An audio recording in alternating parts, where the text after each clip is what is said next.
لبيك اللهم لبيك لا حج إلا بتصريح. أشد حيلكم وأبغى بنات الرياض وبنات السعودية وبنات الوطن العربي كلهم يجون يقدمون كل اللي يقدرون عليه في الرياض وإحنا بنساعدهم.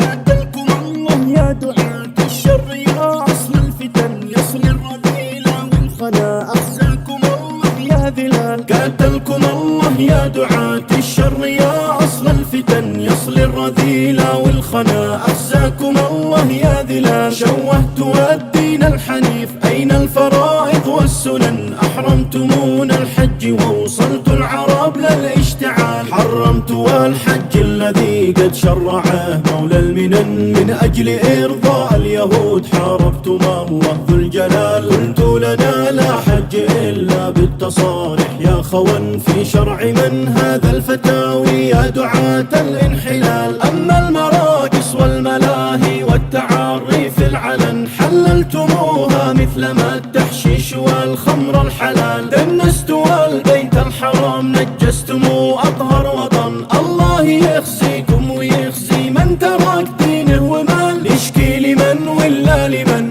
ولا لمن ولا لمن يا ربي شكوانا إليك يا من عليك الاتكال. أمة حبيبك تشتكي جور الطواغيت والمحن زادت جرايمهم في جازيهم عذابك والنكال. يا رب زادوا في التمادي وادخلوا حتى الوثن نكل بهم شرد بهم يا رب عجل بالزوال. سيل ابن سلمان النجس واللي رضي فعله ومن طبع مع إسرائيل لقيهم عقابك والوبال. حكام آل سعود فيهم كل باطل قد سكن وهم جنود إبليس هم أصل الفواحش والضلال. قد باعوا الملة وباعوا ديننا برخص ثمن ووالوا الكفار والواقع لنا أكبر مثال. يا أمة الإسلام ثوري ضد من فينا طعن يا أهل الحجاز يا نجدي يا كل القبائل والرجال. ثوروا عليهم مثل ما ثارت رجاجيل اليمن لا عز إلا بانتهاء الظلم في ساح القتال. اجتاحهم كالسيل نتوحد ونغزيهم معا. حيا بكم يا أهل الشرف والدين يا شم الجبال. لله قد بعنا وقمنا بالكلاش